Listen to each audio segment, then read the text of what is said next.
Shalom. Good morning.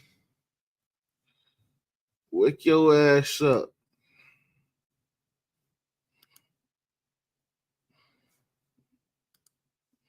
It's 12 o'clock. Supposed to be up and moving around. Yeah, I get people in this junk. I be forgetting. Copy. Okay, hit that button. Facebook. Uh, Still me signed in the Facebook.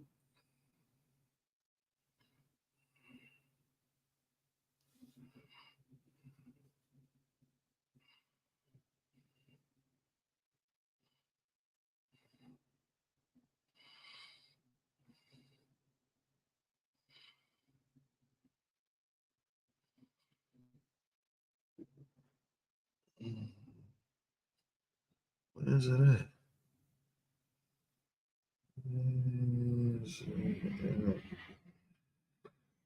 Hold up. Hold up.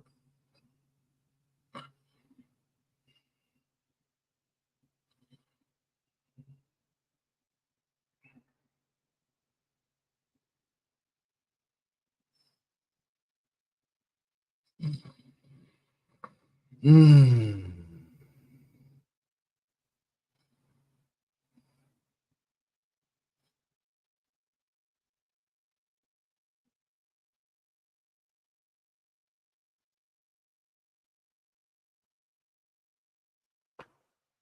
Where's South Carolina chat?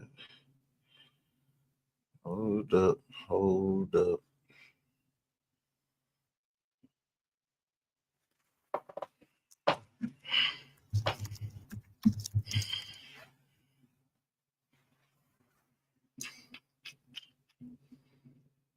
Oh. School.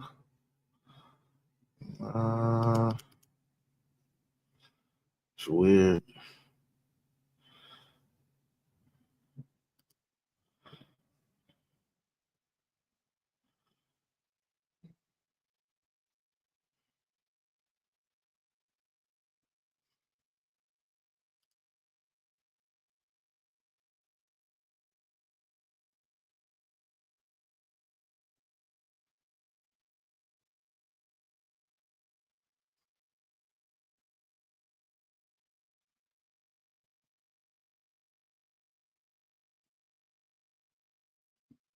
Damn.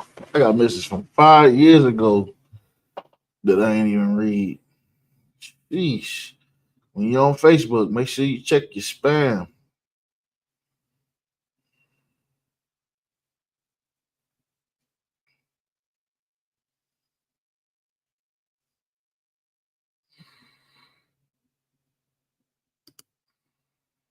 Hmm.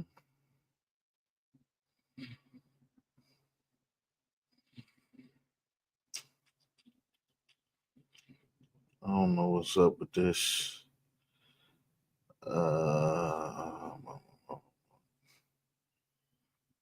Can't find a jump.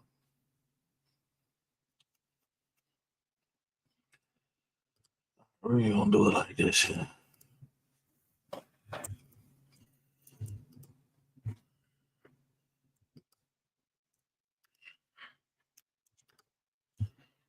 East. All right, bet. Guys, do it like this. Gotta do it the long way.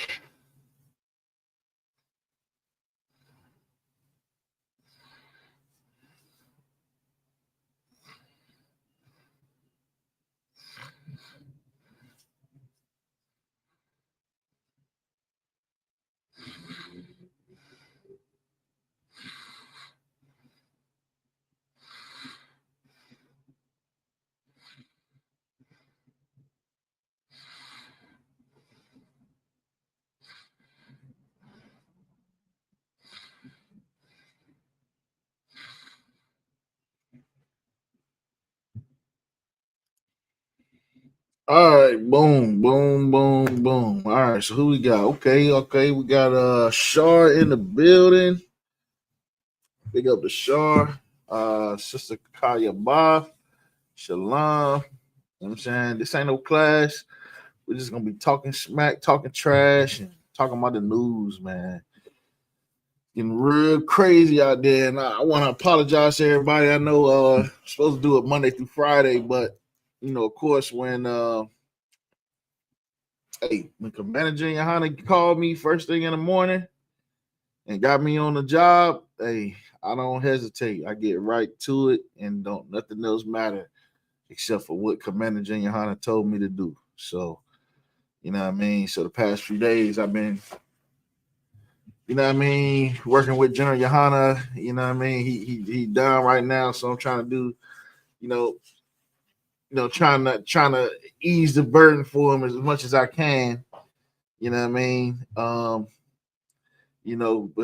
if you don't know, in the ISCPK, I'm a precinct officer in the ISCPK, and I serve at the pleasure of Commander General Yohana. You understand? And we soldiers in here, and it's just simple as that. You know what I mean? But we're here today, ready to dig into this news, man.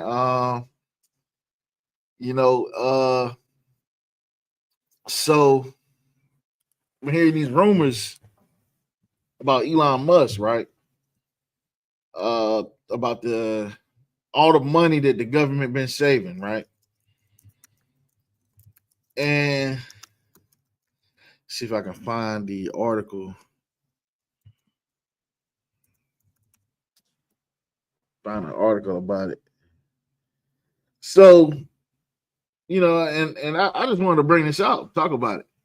You know what I mean? But here's the article, right? See if I can share the screen. Bobbity, boof. Share screen. I'm getting better at it. I'm getting better at this thing, man. All right, boom. So Elon Musk molds giving Americans a $5,000 check based on Doge savings. I like the sound of that. I like money just like everybody else like money. So it says Elon Musk says he will check with the president about an idea to issue refund checks from Doge savings. And you know what? I like how he worded. I like how they worded that. To issue refund checks, because technically all of this, everything that's going on, the government operates off of taxpayers' money. So taxpayers are paying this money, and all these bureaucrats and all that is stealing all the money. Then when they able to weed all this stuff out and end up saving trillions of dollars, then I say they owe us that money back then. They owe us some, you know what I mean? Like, if you go to McDonald's and you pay for a Big Mac, fries, and a drink, and they only give you a Big Mac, then, and then go to find out they out of fries and drink, then they got to give you some money back. There's money to come back to that. You know what I mean? Talk about balancing the books. You know what I mean? That money got to come back to the people. So, hey, you know what I mean? That only makes sense to me. I don't see why not. You know what I mean? Like, why shouldn't it come back to Americans? You know what I mean? Send me that check. So it says those checks could be as much as $5,000 per household. Oh, nah, that's what it gets you. $5,000 per household if the department hits its $2 trillion savings goal. But there are some major hurdles that could scuttle the idea. Okay, so Elon Musk's Department of Government Efficiency Task Force claims to be slashing the federal budget, which would ease the federal deficit. But now Musk is exploring the idea of using some of that money to send rebate checks to citizens. Let's see. In a post on Twitter X Tuesday afternoon, Musk said he would escalate the idea of a Doge dividend, saying, "We'll check with the president." The post came in a reply to a suggestion by James Fishback, the CEO and co-founder of right-leaning investments from Azoria. The company last year launched an anti-woke ETF that excluded companies that prioritize DEI hiring. Damn. By Fishback, I'm not gonna lie. I think I'm anti-woke. You know what I'm saying? Like I really don't even know what woke mean. I thought I knew what woke meant. You know what I'm saying? What's that rapper name? Childish Gambino dropped the song "Stay Woke." I thought it was dope, and and then all of a sudden you got this woke movement, but then woke became LGBT. So now I'm like, I ain't woke no more. I'm going back to sleep. You know what I'm saying? But by Fishback's calculations, if Doge reaches its target of $2 trillion in savings, a number that would include most of the government's discretionary spending, in which Musk himself has backtracked from in the past, a 20% cut of that distributed to Americans will work out to $5,000 per household. The checks he proposed will be sent after Doge expires next July. Oh, okay. Next July. Not this July. He's talking about a year from now. Doge on his website. Okay, so it looks like Doge. I didn't know that. So it looks like Doge or whatever this Doge, Department of Government Efficiency, it looks like they only operating until next July. So by next July, you know what I mean, the government should be a whole lot smaller, in my opinion, than what it is today. You know what I mean? Because I got a feeling that a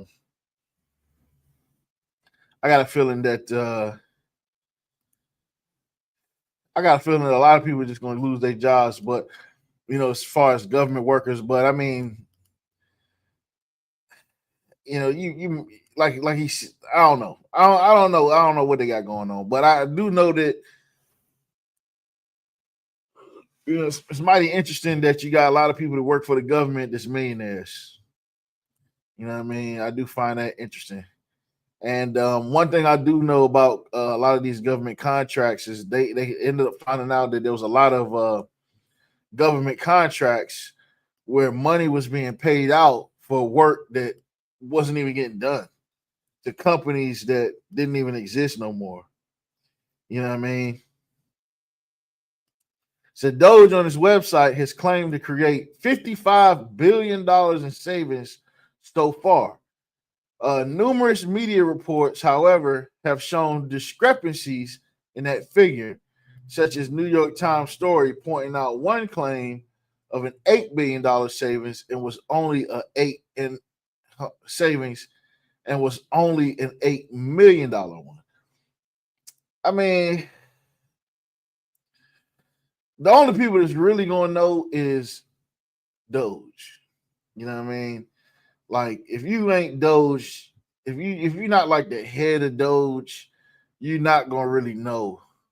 You know what I mean? Because these type of operations are very compartmentalized, and so whatever information that they're getting, they may get information from somebody who works at Doge, who's only privy to about $8 billion in savings, and someone else may have talked to somebody who's only privy to 8 million. And really, this 55 billion could be a lowball figure. They could have already found 100 billion or 200 billion.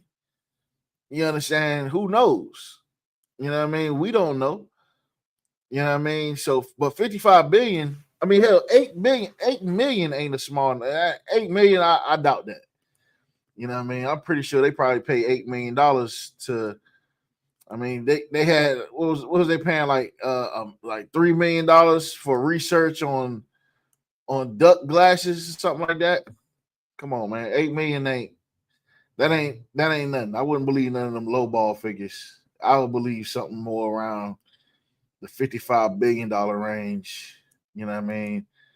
Because on average, government officials, government employees are making a couple 100,000 a year. You know what I mean? Just firing about 50, 60 people will save $8 million. Probably not even that many. Like, let me use a calculator. Was it four per million? 4 times 8.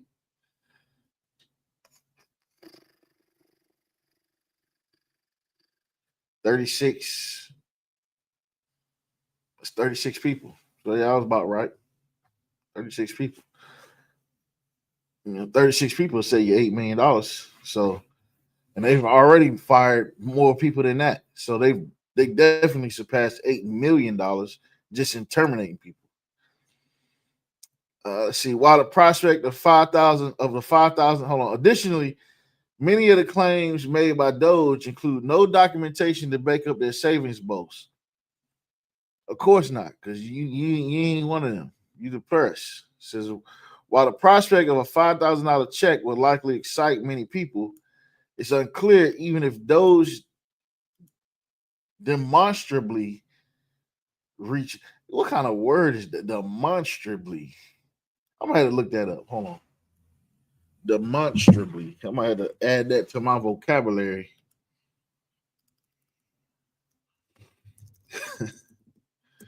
Define demonstrably in a way that is clearly apparent or capable of being logically proved. In a way that is clearly apparent and capable of being logically proved.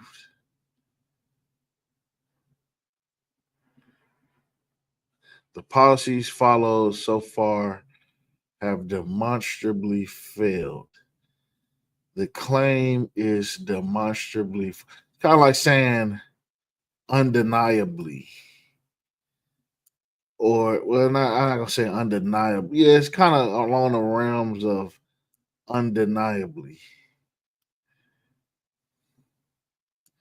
Like saying ISUPK is demonstrably the home of the truth.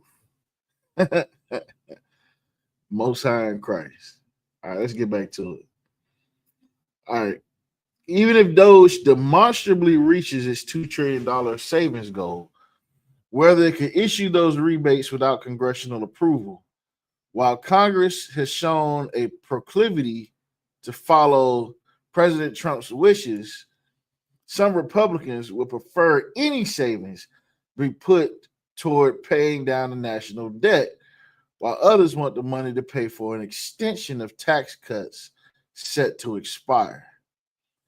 Also, it's worth noting that Musk himself has been somewhat critical of government stimulus packages in the past, and in 2021 told Time magazine, I think the government is inherently not a good steward of capital. I agree with that one. I definitely agree with that one. And you cannot trust the government with your money. They make bad investments. They make good investments. They make a lot of bad, stupid investments. And like duck glasses. You know what I mean?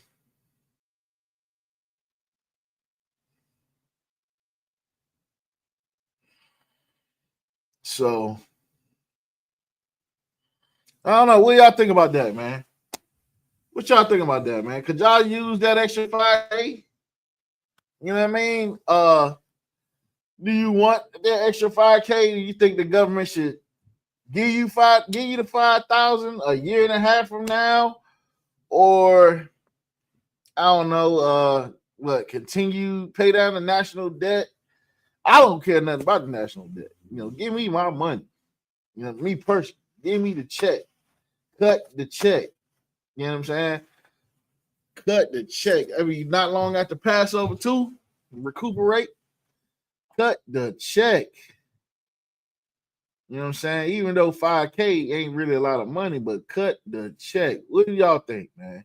Y'all thinking cut the check, or y'all think it'll happen?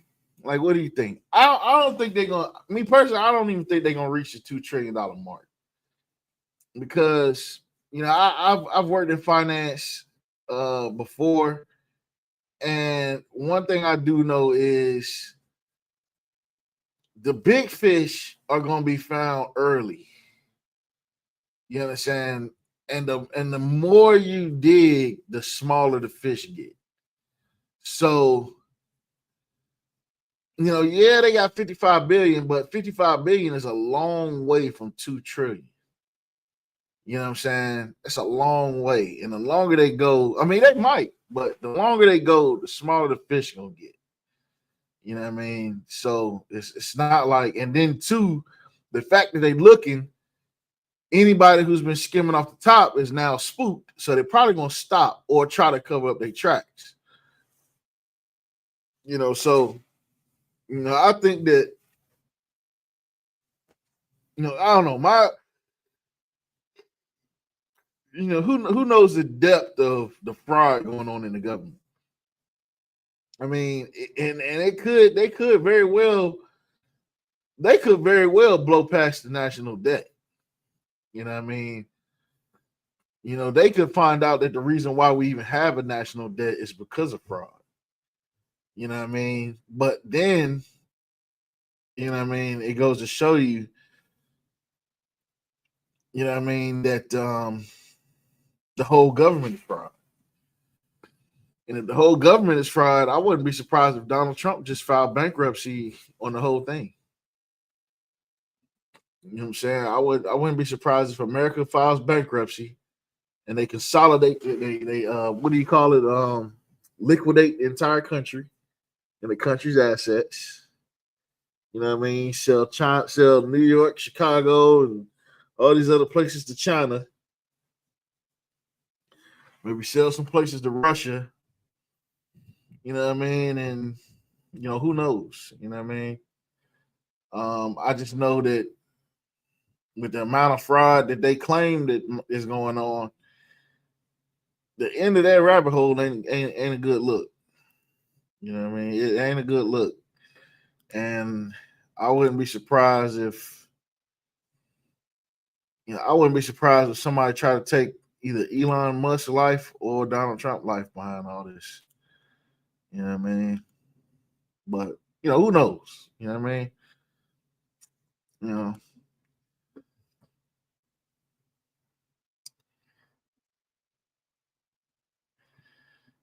Let's see. But yeah, so 5K. What could you do with 5K?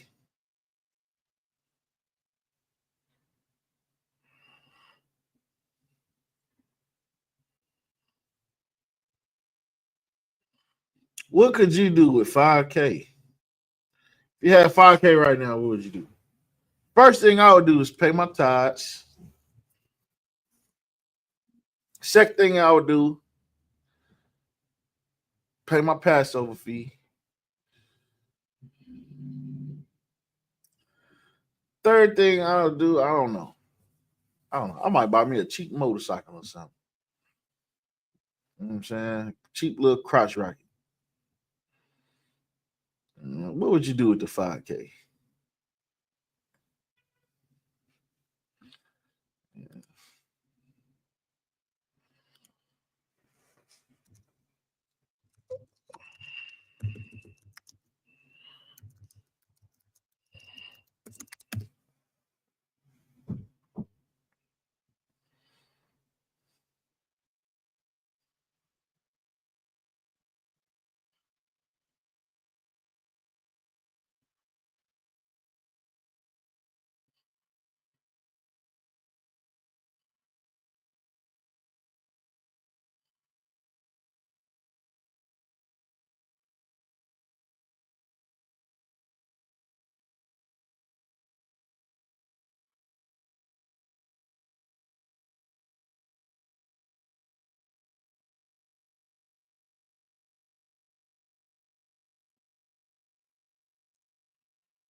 Y'all the chat dead today. Y'all ain't talking about nothing.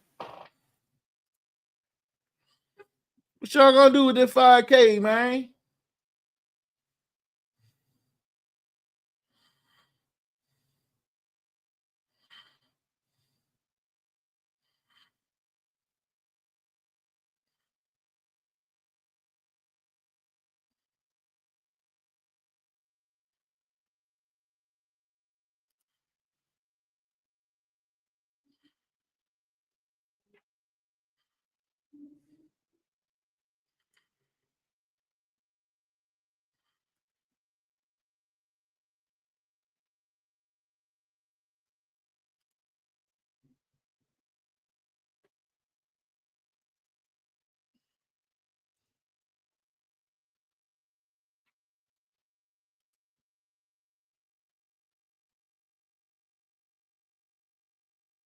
Guess y'all ain't gonna do nothing with that 5K. All right, no sweat, no sweat. All right, so now we're gonna get on to our next topic, man. You know what I'm saying? We're gonna get on to our next topic. And you know what time it is. Been all over the internet, man. What's going on with your boy 50 Cent and Big Meech? Like, like, yo, like this right here is like insane on the internet right now. Like 50 Cent, Big Meech going crazy. Like, what's going on, man? Like, what? It's like it was all good just a week ago. Everybody watching BMF. People, some people say it's their favorite show. You know what I'm saying? Lil Meech, breakout actor. You know what I mean? Seems like it's a match made in heaven almost. You know, 50 Cent, G Unit Films dropping BMF the series, and the series is actually dope. Make BMF a household name, and then Big Meech get out of jail and start snapping pictures with Rick Ross. You know what I mean? And you know, I haven't really followed the story 100%, but how how could you make this? You know, if you doing business with somebody, I mean, I can understand because I put it like this, right? You know, I stand with Commander Junior Hunter. You know what I'm saying? And Commander Junior Hunter, you understand? If somebody is beefing with Commander Junior Hunter, then they beefing with me. You understand? Because you know what I'm saying? Commander Junior Hunter is like my father. You understand? I'm gonna stand with my father, man. You understand? So, you know, now I'm not saying Big Meech should be loyal to 50 Cent. Like, I'm not saying he should serve 50 Cent the way I serve Commander Junior Hunter. But what I'm saying is that 50 Cent is setting you up for the future, setting you up for success down the line. You understand? And you go and do some type of dealings with somebody that you know is his enemy, you know, I mean, I don't know, man. To me, it just don't seem smart, don't seem calculated. You know what I mean? And and then not only that, but you really kind of played yourself, Big Meech. Like, you know, and here's the thing, right? I grew up in the era where you heard about Big Meech and BMF.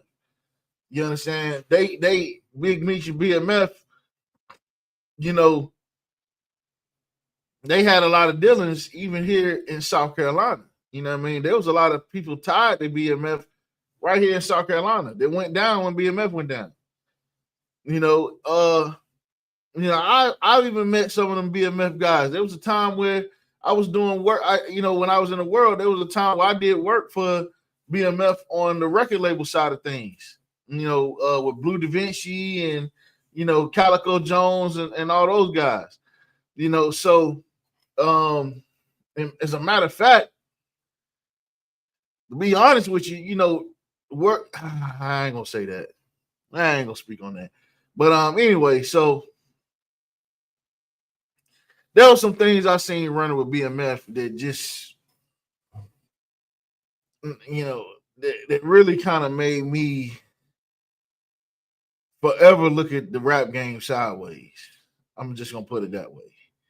You know what I mean? There were some things I seen you know, rolling with Blue Da Vinci, Calico Jones, and all them. And to be honest with you, if you was to ask Blue Da Vinci if he know me, I doubt he'll even remember me. You know what I mean? I'm not sitting here fronting like I was some big major player. You know what I mean? I was nobody. I was doing my job and getting out the way. You know what I mean? But nevertheless, um, I just peep certain things, and it just forever made me look at the rap game sideways. You know what I mean? Like, you know, I I never really got along with rap artists. You know what I mean? I ain't never been the type to get starstruck to see somebody famous and be like, "Oh my God, that's such and such." Who cares? Because if it don't put a dollar in my pocket, I wasn't really too excited about it. And rappers don't put dollars in your pocket when you're doing business with them. Their managers do. So I'd be excited about meeting a manager more so than I about them. Who cares about them? I don't even got to talk to them. You know what I'm saying? I'd rather talk to your manager. You know what I'm saying? So I just seen a lot of weird things with BMF. I ain't gonna say weird, but it opened at the time it was weird. But then as I grew in the industry, I realized that that's how the industry was. You know what I mean? It was a lot of faking going on.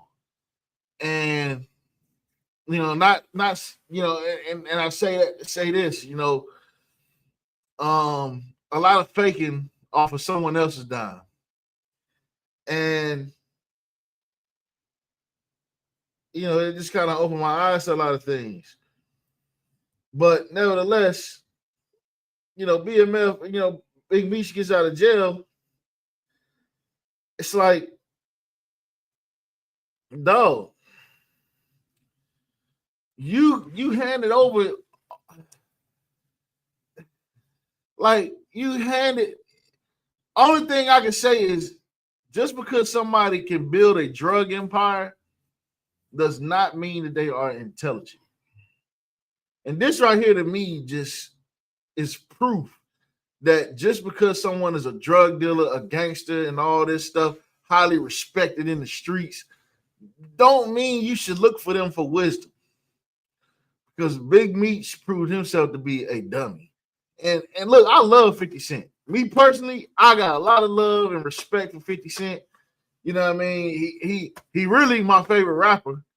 You know what I mean? Personally, I feel like he I ain't gonna say he the best rapper of all time, but he my favorite of all time. And the reason why he my favorite of all time is because he elevated beyond the music the best in the best pathway that I've seen of any hip hop artist. You understand? Like I've seen actors, rappers like Ludacris, they go from rappers to actors and make that transition and they just kind of stay there. But 50 on the other hand, 50 went from rapping, acting to producing his own film products, producing his own movies, producing his own TV series. And so, it shows like Power, shows like BMF, shows like Life. I think it's called Life. Is it called Is it called Life? Man, what's that show called? Give me 1 second here.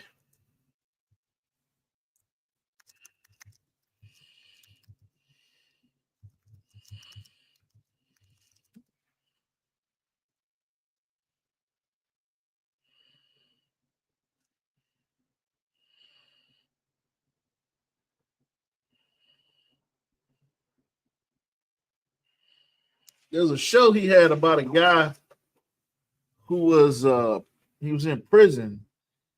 He got out of prison and became a lawyer. Man, what was the name of that show?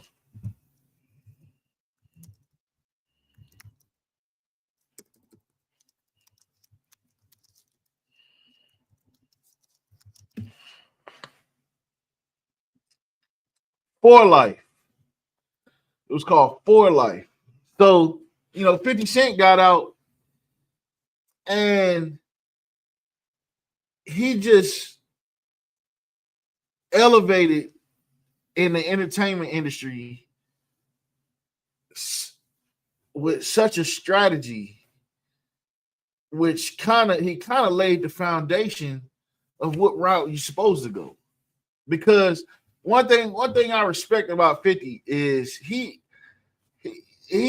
knows that there's a time when you're gonna be hot and there's a time when you're gonna be not. And 50, before he even got to the point where he was not, he was already on to the next thing, to the next stage. And one thing I respect about 50 Cent is, if you ever notice, right? Like 50 Cent, most of the time when you see him, he got on like a white tee or a black tee. He don't wear the Gucci, Prada, Fendi, all that stuff. He don't wear that stuff. You know what I'm saying? Because one thing 50 understands is that he's the brand. And if he's on this level and he wears Gucci, then now his fame is giving free promotion to Gucci. So he takes a stance of, I'm not gonna wear Gucci unless Gucci pay me to wear Gucci. I'm not gonna wear Louis Vuitton unless Louis Vuitton pay me to wear Louis Vuitton. You understand? I respect that. So when you see 50, he got on a black t-shirt, white t-shirt. It might be a little too snug, but he got one on. You know what I'm saying? And it's like every time you see 50, that's what he got on, white tee or black tee. You understand? So he's such an intelligent businessman, you know what I mean, that you can't do nothing but respect it. You know what I'm saying? You could not like 50 all you want, but you got to respect the fact that he's a highly intelligent businessman. And if you Big Meech, you're not a highly intelligent businessman. Because if you was a highly intelligent, first of all, being a drug dealer is not hard. You know what I'm saying? The hard thing about being a drug dealer is not getting high on your own supply and the things that you have to do to protect your income. That's the only hard thing about being a drug dealer. It doesn't require strategy, because the thing is that the demand is going to continue to grow as long as you continue to provide good product. It's a drug. It's like witchcraft. You know what I'm saying? Like the Bible describes a witch as a drug dealer. So, you know what I mean? So Big Meech is basically a witch, a warlock. You know what I'm saying? So he's selling a product. He built an empire off of selling a product that was going to sell itself, whether he was involved or not. You understand? So, and if he was such a brilliant businessman, he wouldn't have spent 25 years in prison. You understand? So we shouldn't look at people like Big Meech like he's some type of savant of wisdom, because he's not. You understand? Prime example, you get out of prison, you know what I'm saying? Regardless of whether Lil Meech blew all the money or not. Even if Lil Meech blew all the money, he would have done better to call 50, be like, hey, 50, Lil Meech blew the bag. I need a place. I need to hold myself down for about 6 months to a year to, the checks really start rolling in. You know what I mean? Let me get 300K, 500K. You know what I'm saying? And 50, being that he doing business with you, he'd have done it. You know how I know he'd have done it? Because he did it for the dude that played Ghost. You understand? And the thing is, like 50 showed a lot of brotherhood to Meech. You know what I'm saying? He showed a lot of brotherhood to Meech. You know what I'm saying? 50 did for BMF what I've always wondered why no other black entertainment company would reach out to BMF and do. Like he really extended the olive branch to BMF and created a way for Big Meech and his family to really get back out there financially at that level. Maybe not where he was when he was selling drugs, but to get back out there financially at a level to where they could live comfortably. You understand? Then he come home from prison. All he had to do was just rock with 50. And you Big Meech, you ain't got to do nothing. You understand? Lil Meech the one doing all the acting. He the one got to show up to the set. You know what I'm saying? You Big Meech. All you got to do is lay up with your baby mama. You know what I'm saying? And that's it. You know what I'm saying? You ain't got to do nothing else. Everything you could have done after that, you could have done once you got your checks. You understand? You want to put on a concert, you could have put on a concert. And why would you holler at Rick Ross of all people? You know what I'm saying? Rick Ross. You know what I'm saying? No shade on Rick Ross. He's a talented musician. He done a lot of work in the rap industry. But his body of work and his connections do not compare with 50 Cent. You know what I'm saying? It don't compare. You understand? 50 Cent, you know what I mean? You wanted to put on a concert. You dealing with, man, you could have had Dre and Snoop at the concert.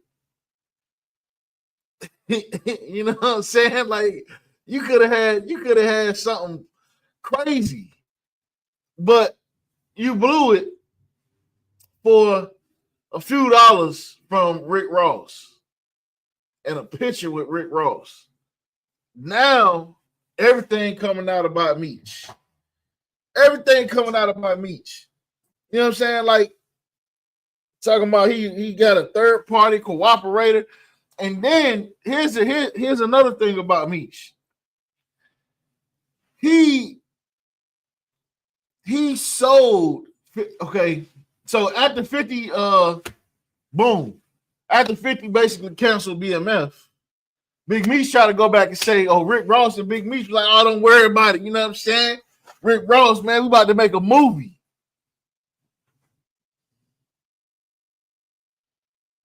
How you gonna make a movie? 50 got exclusive rights. You know what I'm saying? 50 got exclusive rights. You know what I'm saying? He got exclusive rights to Big Meech story, to Big Meech's life. He got his life rights. You understand? Not only do he have his life rights, but the whole person who brokered the deal for the BMF show, that's the third party cooperator in all the dealings, all the little things Big Meech had this, all the people he had to snitch on to get out of prison. So now 50 just flipped the whole script. He about to do a documentary. He about to do a documentary on Big Meech, on him snitching. You know what I'm saying? So come on, man. Like this to me is just further proof on why we need to stop looking up to these so-called street niggas, these so-called gangsters, these so-called real niggas, and realize that these niggas don't have no integrity. The streets don't have no code no more. If Big Meech, listen, man. Big Meech at one point in time was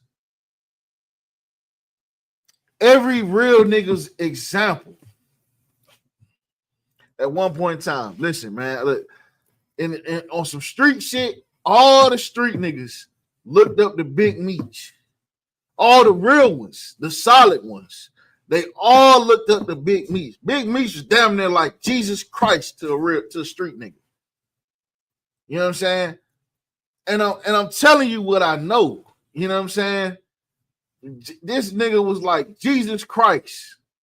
Motherfuckers looked up to Big Meech was so legendary in the streets because of what he did and what he built and how he built it and how flashy he was with it. You know what I'm saying? And but ultimately, all of that is what brought him down.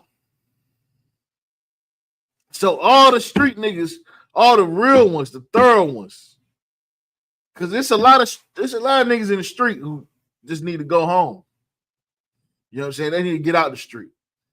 You know what I'm saying? There's a lot of street niggas that ain't street.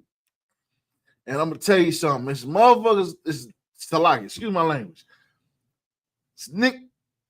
It's a lie. I'm trying to work on my language. But it's people like Big Meech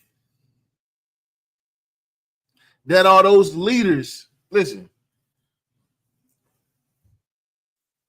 regardless of whether you think you're a leader in the black community or not, there's a term called lead by example. You understand? Which means that when you are a front runner for any type of movement, when you go out here and you make a name for yourself, then whether you like it or not, you are leading by example. You are setting an example. You understand? And it's people like Big Meech that cause our people, that lead a lot of our people to destruction. You understand? Big Meech is an example of that. You understand? 50 Cent, let me see. Could I consider 50 Cent an example of that? I don't know. Because 50 Cent to me, if you look at how he moves, he's actually setting an example of how, first of all, another thing I respect about 50 Cent is he don't glorify being a drug dealer. This is why I say 50 is my favorite rapper. 50 do not glorify being a drug dealer. Because 50, first of all, 50 was a drug dealer. Got locked up for drug peddling and all that. You know what I'm saying? So 50 was a drug dealer. And one thing that 50 used to say was that, and I think he actually quoted it in his movie, but it's a statement that he actually said in an interview one time. But he said that if you look at being a drug dealer and you total up all the hours that you have to work to make the money that you make, then you got to factor in getting robbed. You got to factor in having to get rid of your stash because of police involvement, or having to fight a case after you get arrested.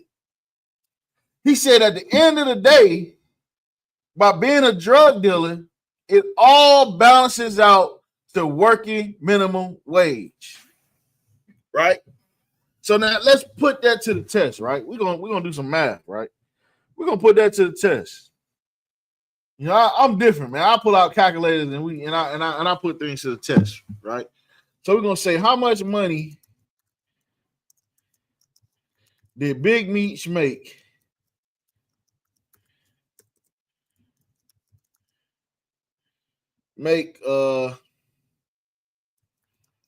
selling drugs?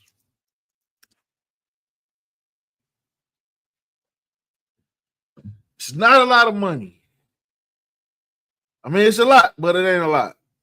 So $270 million, right? $270 million. All right, boom.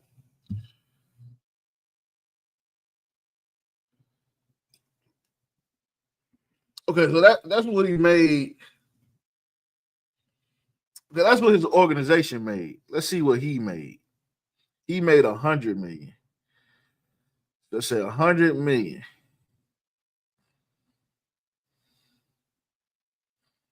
All right, 100 million, right?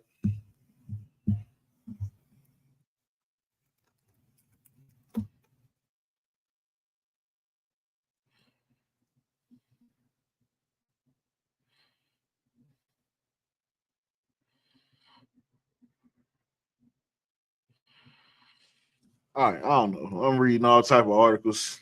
If he, they saying he still got 300 million. If he had 300 million, he wouldn't have.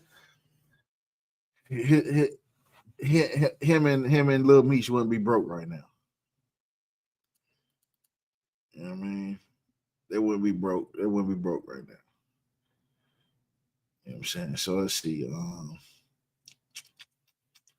She went. What year did Big Meech start his career?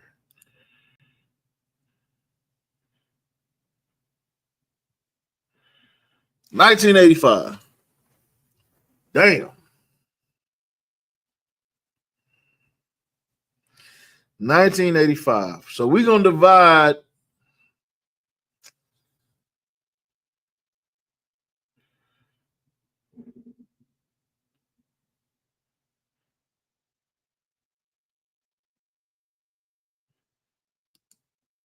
All right, so we're gonna divide.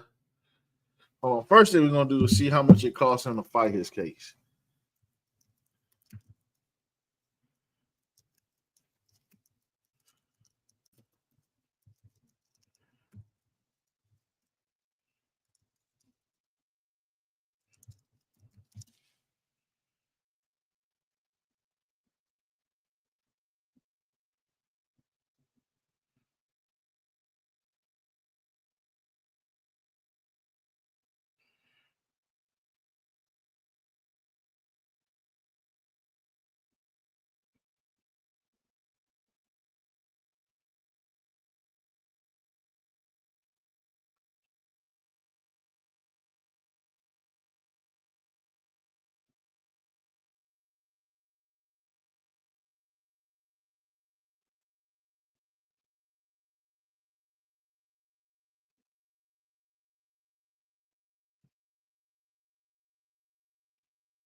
Oof, oof.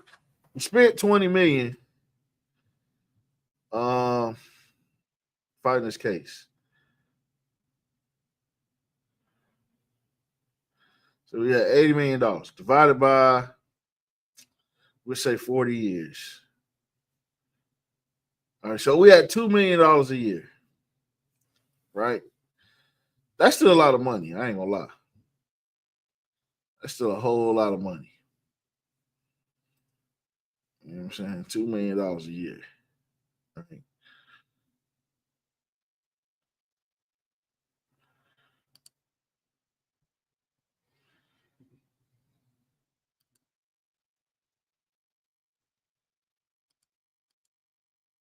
Okay, so wait a minute. I ain't factoring in a lot of stuff. Hold on. Because the government seized a whole lot.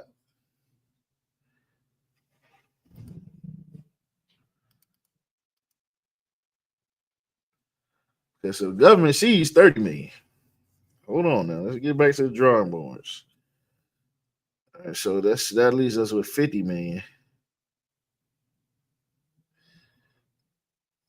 divided by 40. I mean, it's still $1.25 million a year.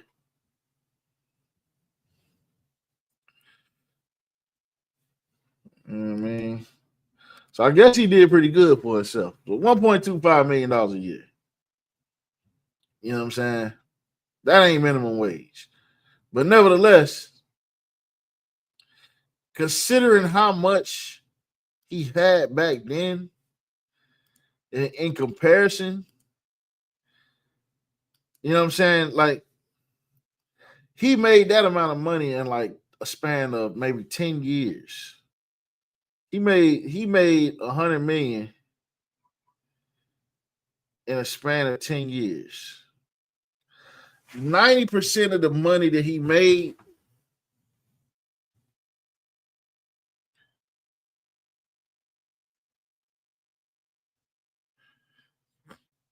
had he not gone to prison, he only made 10% of what he would have been making all this time.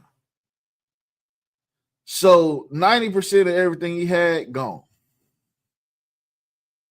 90%. So I mean, I guess it's kind of right. You know what I'm saying? He could have started a pressure washing business, making $1.2 million a year, and never spent a day in jail. You know what I'm saying? And so that's why I say, I got a lot of respect for 50 Cent. You know what I'm saying? Now, do I admire him as much as I admire like a brother in the UPK? No. You know what I'm saying? But for a brother who is not in the UPK, I got a lot of admiration for 50 Cent. You know what I'm saying? Because his business prowess, one, his business prowess, and two, he ain't no sucker. He ain't no punk. And I respect that about him.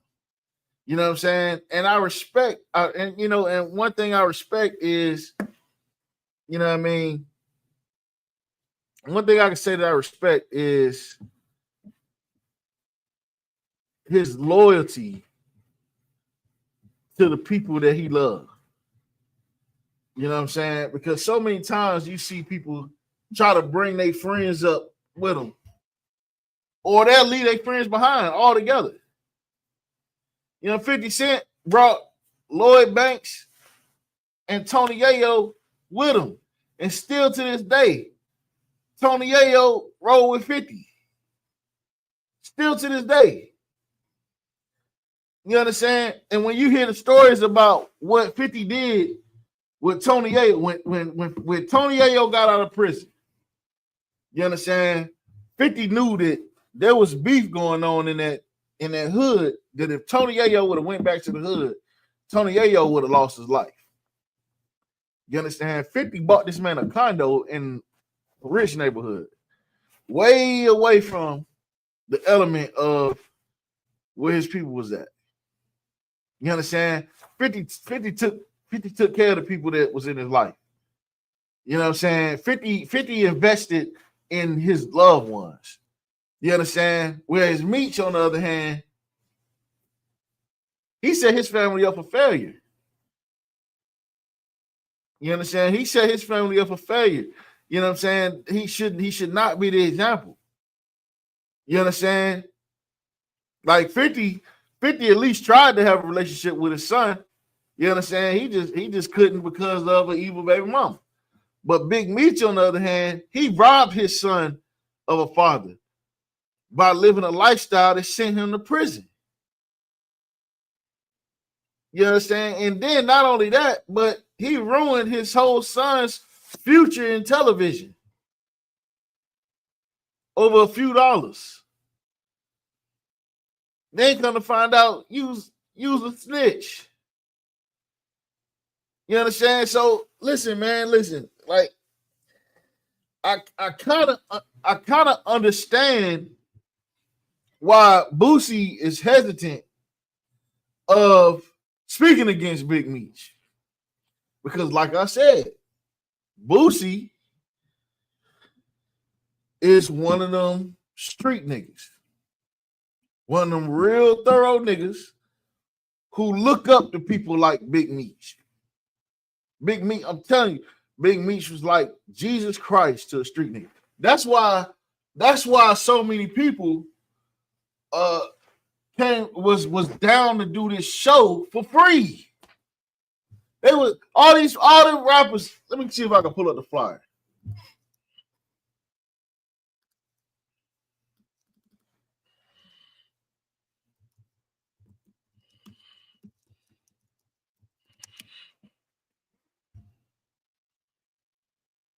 Let me see if I can find this Big Meech concert flyer.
Where's the flyer at?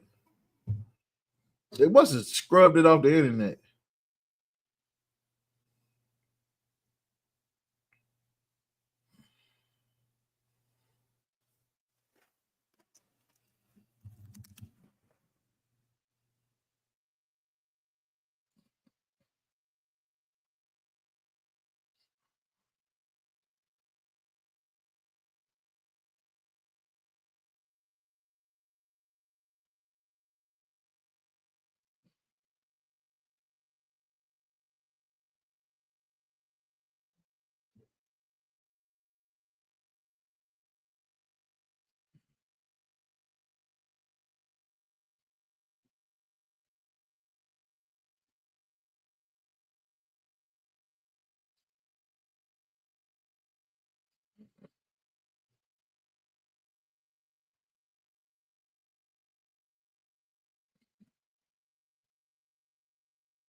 I don't know. I can't even find the flyer. But you had like 30, 40 artists. Like Lil Wayne, not Lil Wayne, but Lil Baby, uh not Gunna, but Rock, not Rocco, what's that other brother name? Young Scooter, 42 Doug. You know what I'm saying? You had all these artists that was about to perform at this big Meech concert for free. They was all doing it off of the strength of Big Meech. Because culturally, the streets looked up to Big Meech. The streets hung on Big Meech as being the last of the real niggas, being the last great, the last great one, the one who didn't snitch, who took the charge, who made all this money and then held it down, did his time. You know what I'm saying? That's what Big Meech was looked at as. You know what I'm saying? And now all that, and I personally feel like it's a beautiful thing. You know what I'm saying? I feel like it's a beautiful thing that this man's reputation be destroyed the way it is. You understand? Because like how a lot of people saying, it was celebrating Big Meech coming home. You understand, and things like that. And it's like, you know what I'm saying? Like, they don't celebrate a young black man graduating college like they celebrated Big Meech coming home. You understand? Like, they wouldn't perform at the Passover for free, but they'll perform for Big Meech for free. But now, come to find out, this man that you love so much, that the streets love so much, now you can't look at Tekashi 6ix9ine and be like, he ain't street. He ain't a real nigga. Because your definition of a real nigga,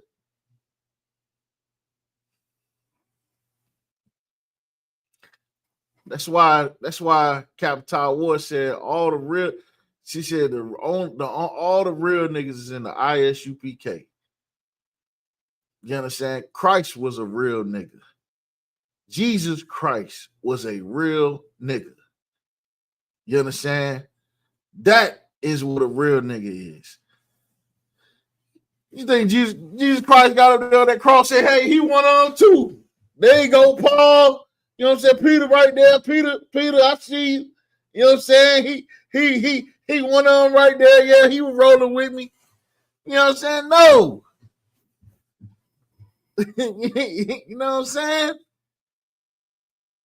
That's a real nigga, man. Commander General Yohana, that's a real man. Listen, man.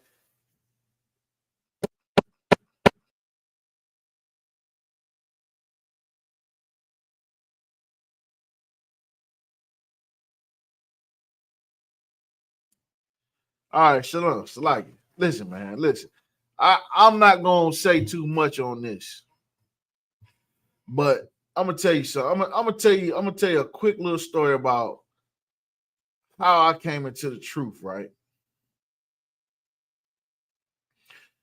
I came into the truth. Right, I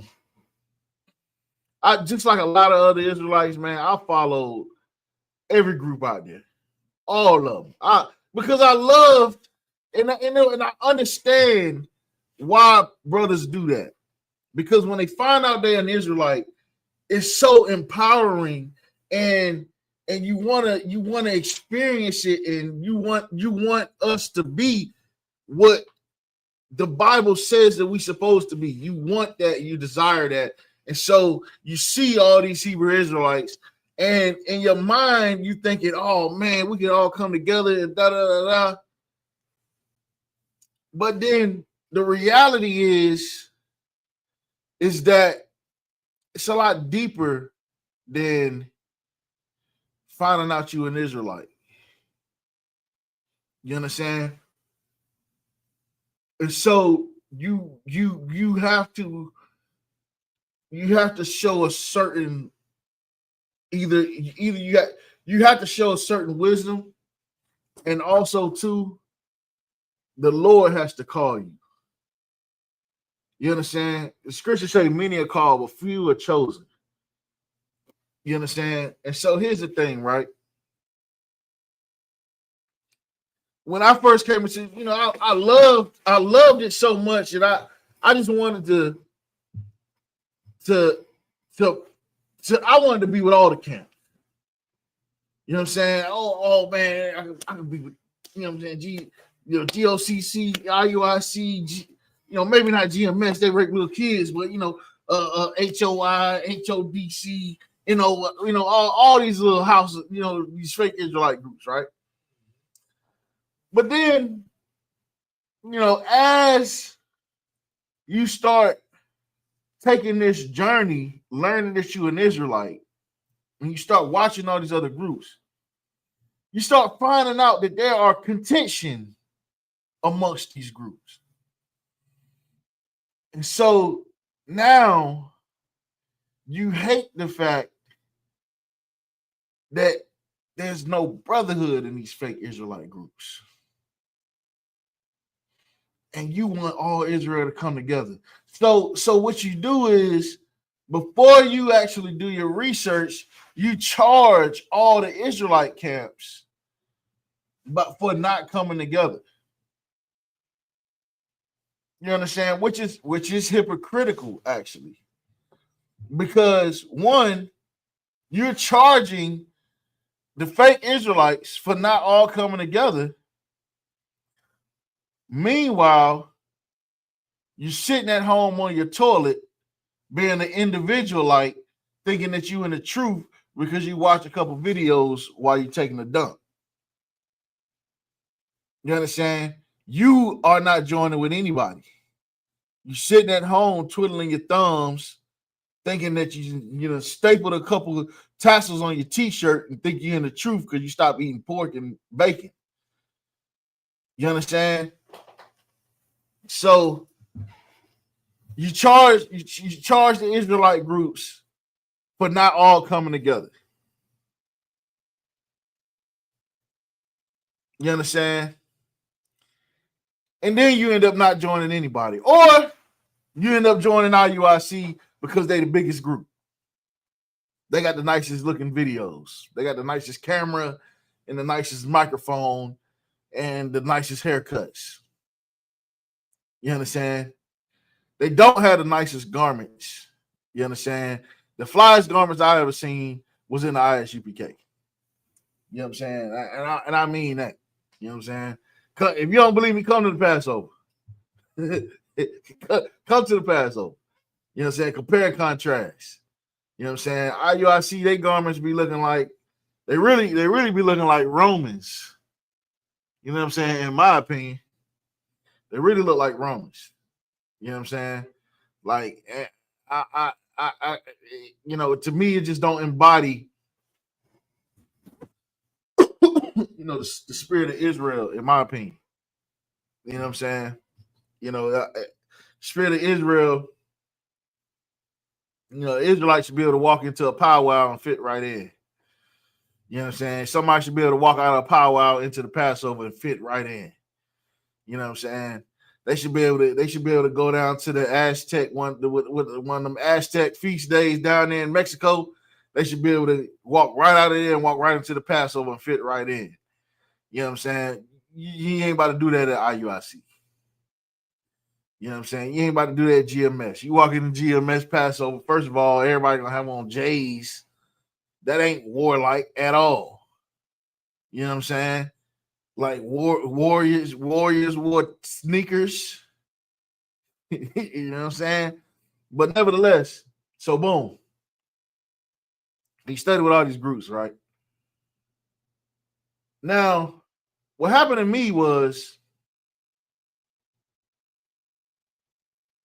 I studied with so many groups and I took so many took so many notes, pause, and took so many notes, bought so many books that I started to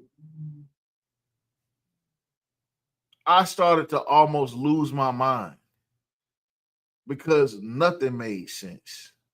Because I started to realize that all of the Israelite groups teach different things. And because I was an avid studier, you understand? I would study the things. And when in certain Israelite groups, I wouldn't watch because it seemed like they didn't really understand what they were reading because I was trying to understand. And if I can't understand what you're trying to explain to me, it's probably because you don't understand it either. You understand? So I I couldn't believe that it was certain things that just, GOCC to me was like all the conspiracy theories mixed with a little bit of the Bible. It was more conspiracy theory than the Bible.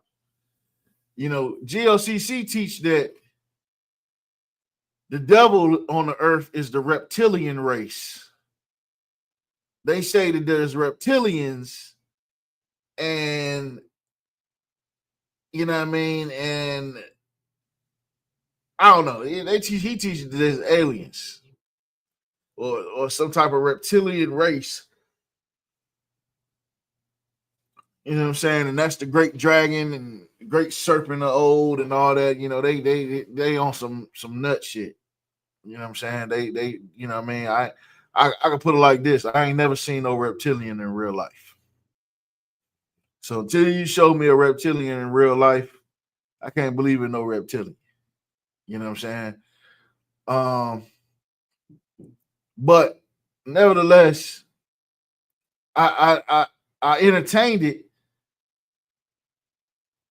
but I didn't believe it. You know what I mean? I would, so that's kind of what got me away from GOCC was I realized that there was more conspiracy theory than the truth of the Bible. They was going into a lot of books outside of the Bible that was conspiracy theories and aliens and You know what I mean? They was going in a lot of that stuff. You know what I mean? And I just couldn't get down with that because I never seen a reptilian. You know what I mean? I couldn't vibe with that. So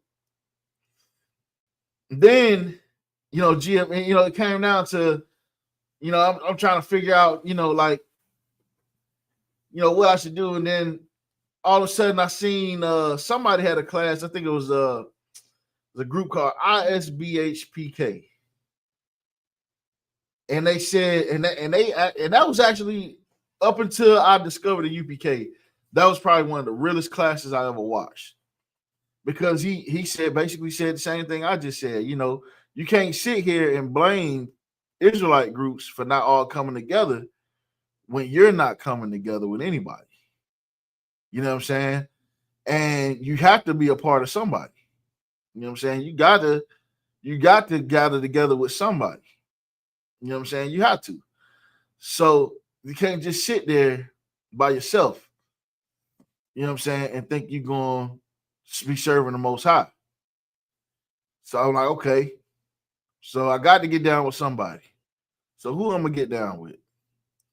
So at this point, I had never heard of the ISUPK. You know what I'm saying? So now I'm starting to watch.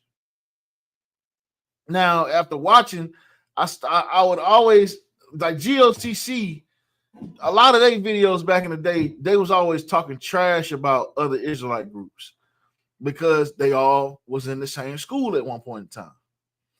And so I noticed that they all would say the old school, back in the old school, back in the old One West, back in the old school, back in the original school, this and this and this and this and this.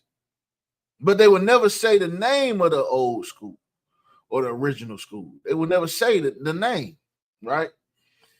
So boom. So one day I was just like, I gotta join somebody. And I'm like, So I'm like, I'm not joining GOCC. I mean, I'm not joining GOCC. I'm not joining GMS.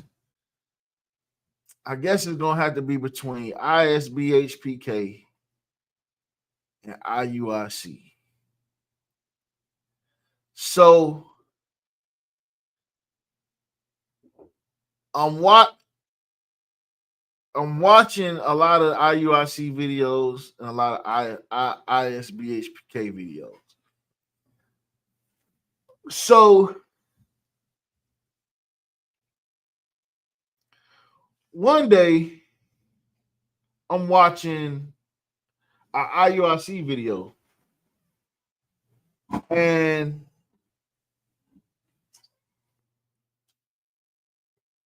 they had there's a video where they said Trayvon Martin, who in the hell cares about Trayvon Martin? And I'm working on graphics. I'm doing flyers at the time, so I'm working on some stuff, while I'm listening to it in the background. Because I used to work and on my laptop I used to play Israelite videos, and so I'm sitting there listening. I'm like, I give a damn about Trayvon Martin. What do you mean? Who gives a damn about Trayvon? I give a damn about Trayvon Martin. And I'm answering the question. Like, who gives Trayvon Martin? Who cares about Trayvon Martin? And so he was like fumbling the guy's name.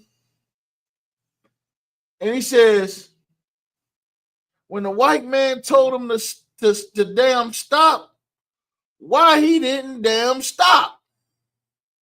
And then the lady in the crowd said his name is Trayvon. He said, Trayvon, Davon, whatever his damn name is, why he didn't damn stop? Rebellion. So I'm sitting there like, whoa. So you mean to tell me that according to the Bible, if a white man tell me to stop and put my hand, a white man, not a police, a white man walks up to me in my neighborhood and tells me to stop. I'm supposed to stop. And if I don't stop, it's because I'm rebellious. So I'm sitting here like, whoa. I don't know about these guys. I don't know about that. You know what I'm saying? I don't think the truth is for me. That's what I'm starting to think at this point. I'm like, I don't think this Israelite thing for me. You know what I'm saying? At this point, I'm struggling with quitting smoking weed and all that. You know what I mean? So I had a little bag of weed that I had tossed back in the corner of my desk. You know what I mean? But I'm trying to struggle with not smoking the weed, right? Man, listen. About 5 minutes later, in the same video, the brother with the big eyes, with the glasses, the earthworm Jim looking guy, Athan, he said, oh yeah, we snitch. I'm like, damn, you bold with it, ain't you? He said, if any of you out here committing crimes, I'm calling the cops. I'm like, damn. Like, so we got to call the police on folks. And then he said, if any of you out here he said, oh yeah. He said, if any of you got a warrant, I'm turning you into the cops. I was like, yo. He said, oh yeah. He said, if any of y'all is on this list, I'm calling the police. I'm like, damn. He said, that's a free $2,000. I can help my nation with that, people. So I'm like, at this point, I had already decided, I'm going to go this Friday. I'm going to go to IUIC class. I'm about to just go sit in class, at least check it out. But when they said that, listen, I actively had a warrant for my arrest. And I'm sitting there like, damn. So if I go to IUIC this Friday, they turning me into the cops. I'm going to jail. I couldn't join IUIC if I wanted to because they'd have locked me up. That's what he said. If any of you on the list, and I'm on that list, you know what I'm saying? I was on that list that day, that very day that video dropped. I was on that list. So as soon as he said that, I paused the video. I sat there for about 20 minutes.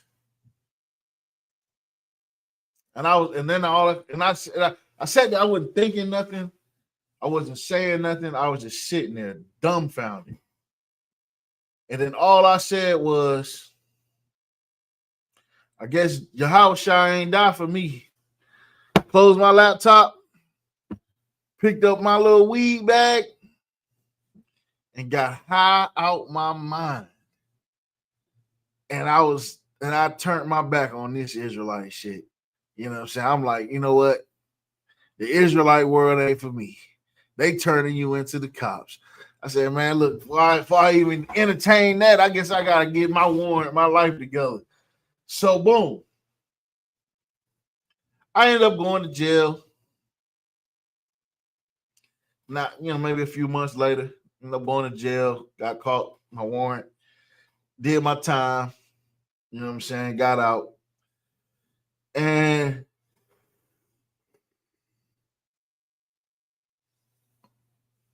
started dibbling and dabbling back into watching Israelite videos.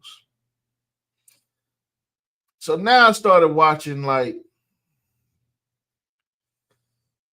so now, I'm still thinking I gotta get down with somebody. I got to, because this Christian church ain't it. You know what I'm saying? The Christian church ain't it. I ain't going to that Christian church. I'm to the point now. I'm ready to ride or die. I'm ready to crash out for the Lord. You know what I'm saying? I'm really about that. You know what I'm saying? I'm ready to crash out for the Lord, man. If I gotta go join Al Qaeda, I joined Al Qaeda. So I had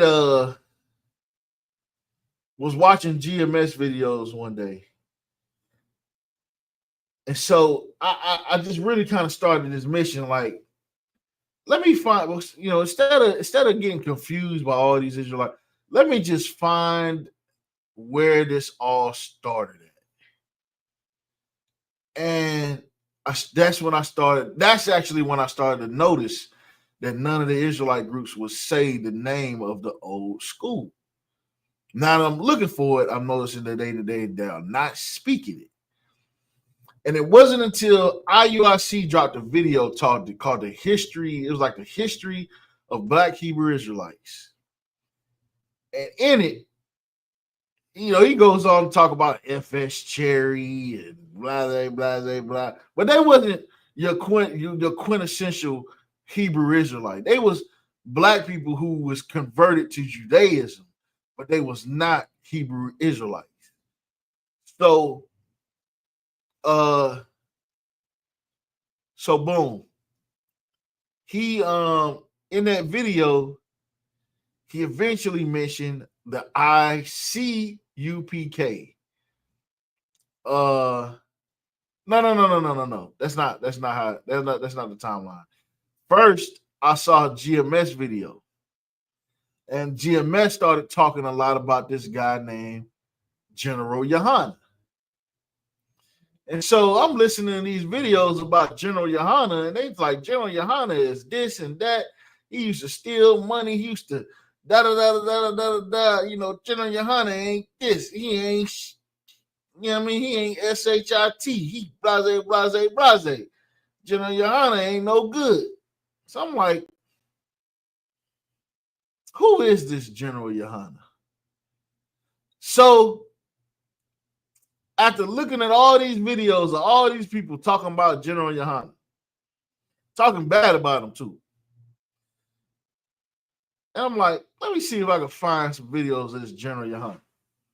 So I go on YouTube, I type in General Yohana. Heard that Shabba Ranks come on. Them at the art of demons. The children of the ark is a lion I know. You know what I'm saying? So then I see this video, and there's his brother sitting at the table.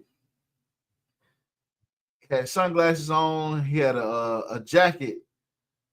It was like I'll never forget it. It was like a Native American jacket. Like a black and tan jacket with the tassels all over. Fly ass jacket. I was like, damn, that jacket hard. Soon as I seen it, I was like, God damn, that jacket hard as hell. And that was the first time I seen somebody wear fringes that was not on a t-shirt. They was like tassels, like Native American. I'm like, damn. I said, that right there. First thing I thought was, that's a brother right there that loves the 12 tribes. That was the first thing I thought when I seen Commander Junior Hunter wearing that jacket. I said, that is a brother that loves the 12 tribes. And as I'm watching, he's sitting down with a table of Christians. And the Christians is all talking about relationship problems, divorce in the Christian church. Matter of fact, let me see if I can find that video. It's a short video.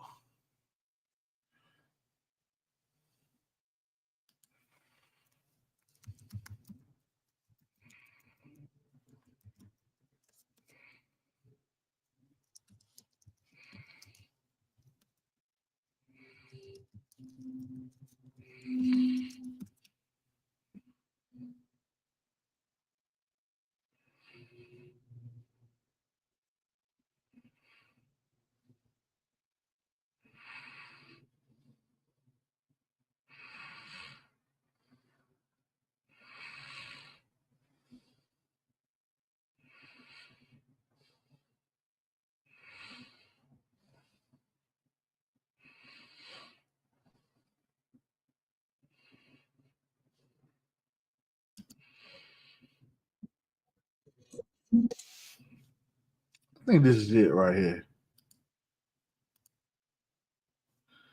think this is the video.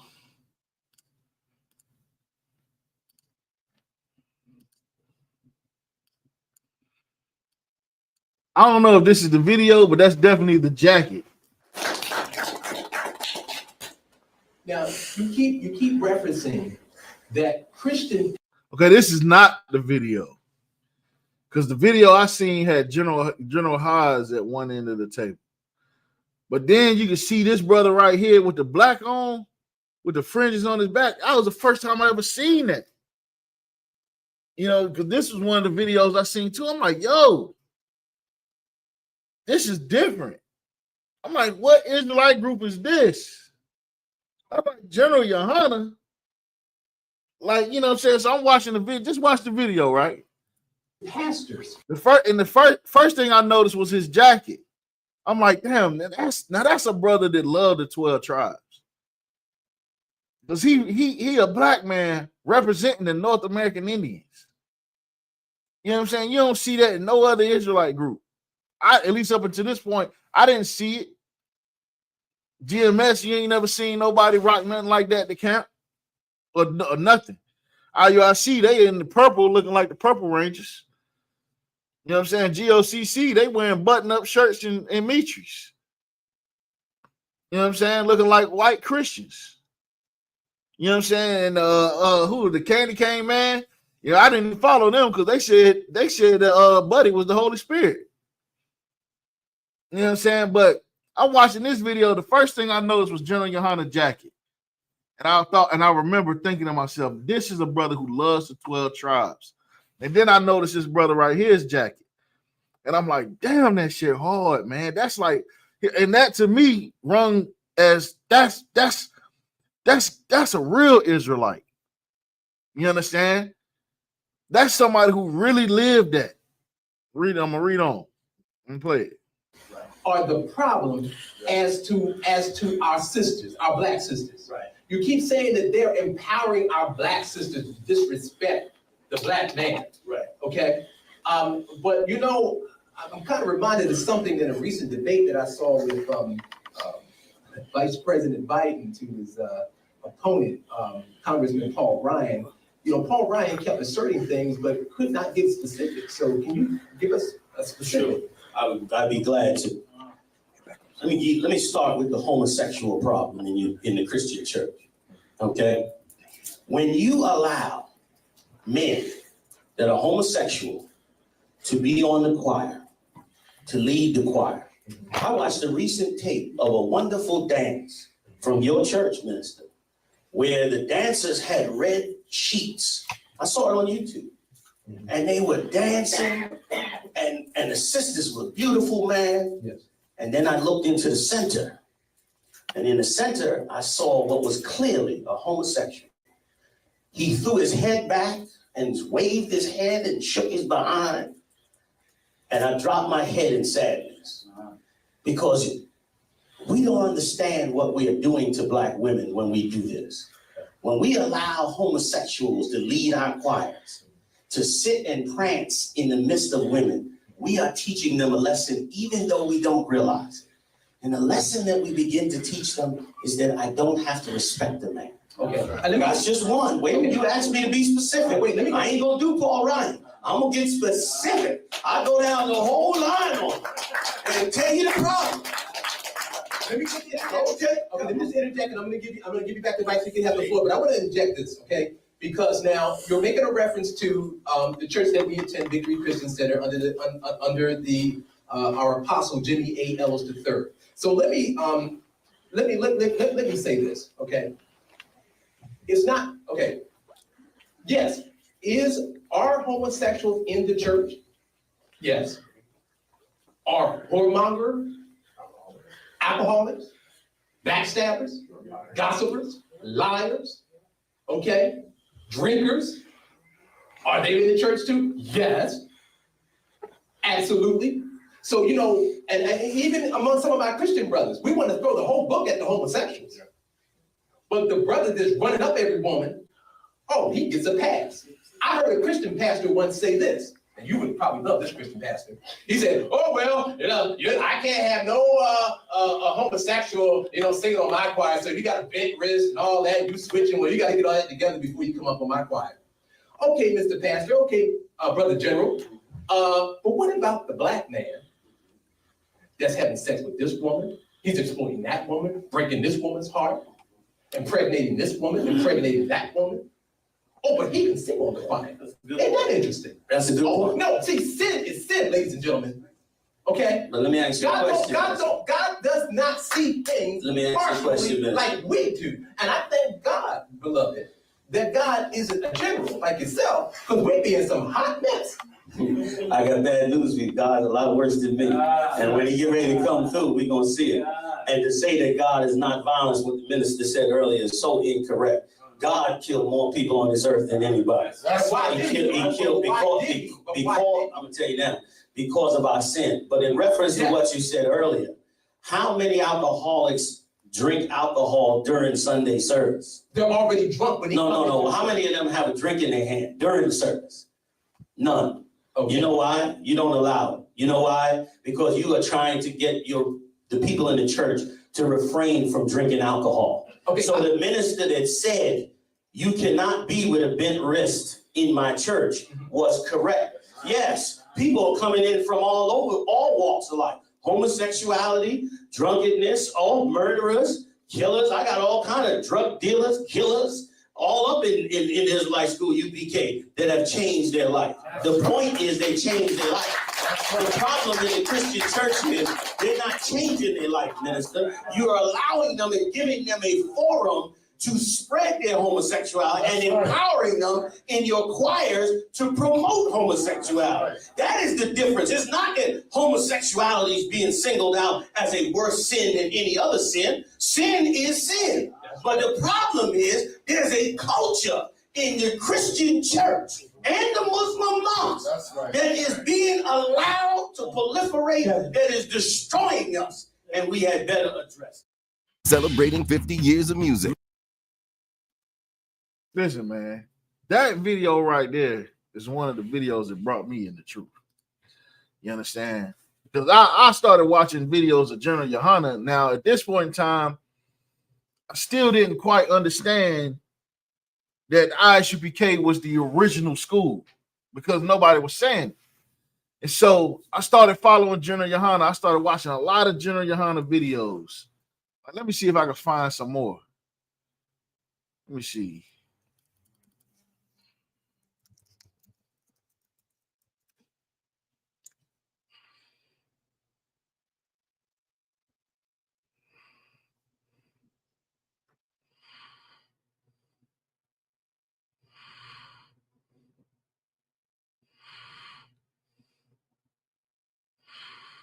Let's see if I can find that video of the actual first one I saw.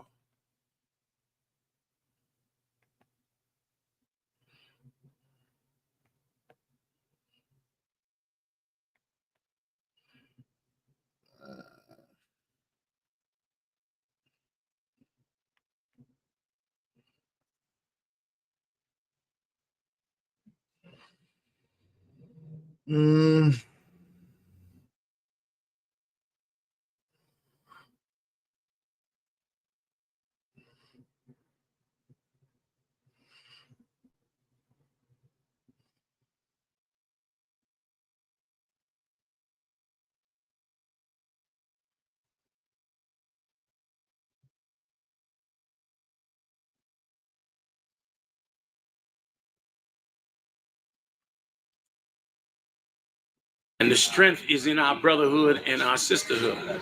Like Captain Akkad coined the term, brotherhood is a weapon. We use this weapon to strengthen us and to fight against the forces of evil.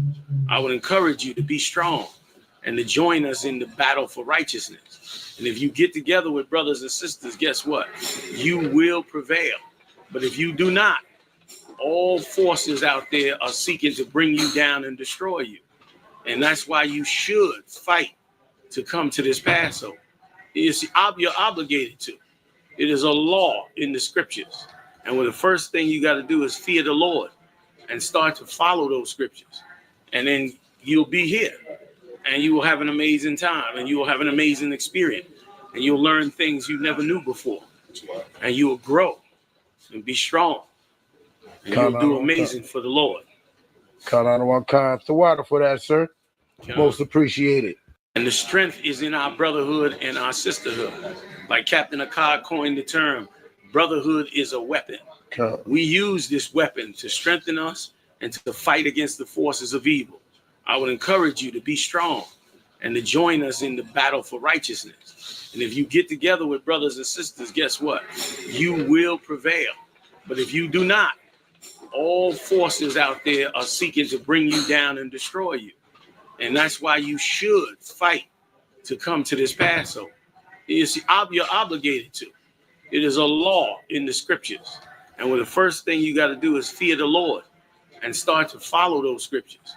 And then you'll be here and you will have an amazing time and you will have an amazing experience and you'll learn things you never knew before and you will grow and be strong and you'll do amazing for the Lord. Cut on one kind of water for that, sir. Most appreciated. And the strength is in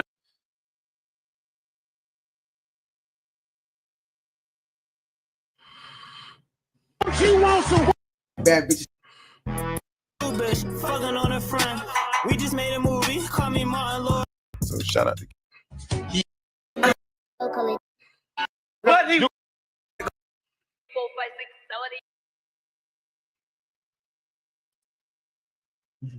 Well, I can't find the actual video.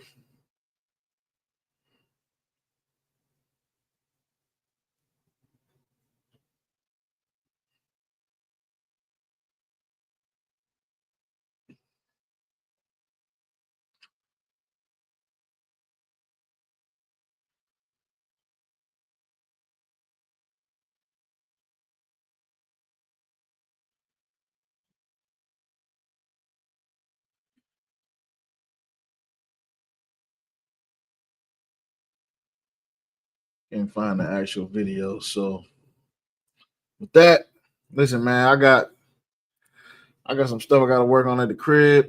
Gotta get these brothers' garments together. You understand? Getting ready for the Passover. Passover 2025, Atlanta, man. Make sure you're in the building. You understand? Pay your tithes. ISUPK.com. Pay your tithes. Pay your tithes. Pay your tithes. Pay your tithes.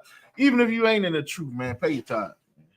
You know what I'm saying? Pay your tithes, man. You want the Lord to be with you on your financial situation, man. Get right. Just pay your tithes, man. You pay it to the Christian church. Why not pay it to somebody that's actually gonna feed a black man? That's actually gonna pay a black man rent when he ain't got no job. Why don't you pay it to an organization that's actually gonna put money on your books when you're locked up?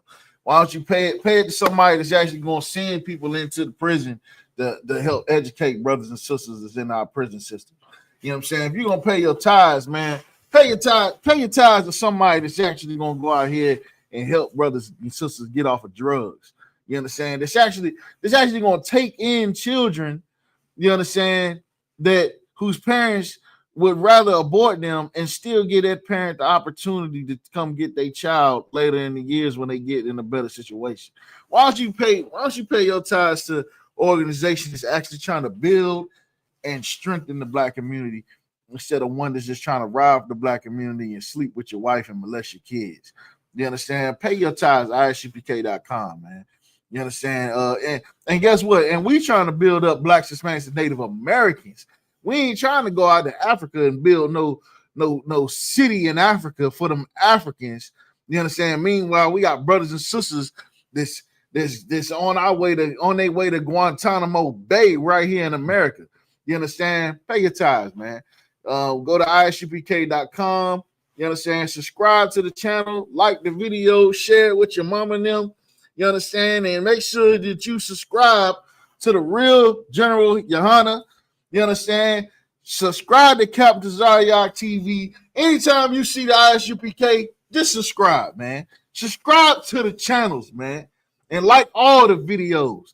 Don't just like one or two. Like everything, man. Just like them all, man. Who cares? You understand? What you gonna do? You ain't hurting nothing by liking it. Like it and share it. Click the button. You understand? if you want to be a part of the revolution, how about you like everything UPK? You understand? Help the UPK grow, man. And matter of fact, and while you're at it, man, if you're at home and you thinking about coming into the truth, stop thinking about it. Come to class. You understand? Come get this brotherhood, man. Pull up at the Passover, man. You know what I'm saying? I'm gonna have a bottle of Johnny Walker at the Passover. If you see me, man, post Elon.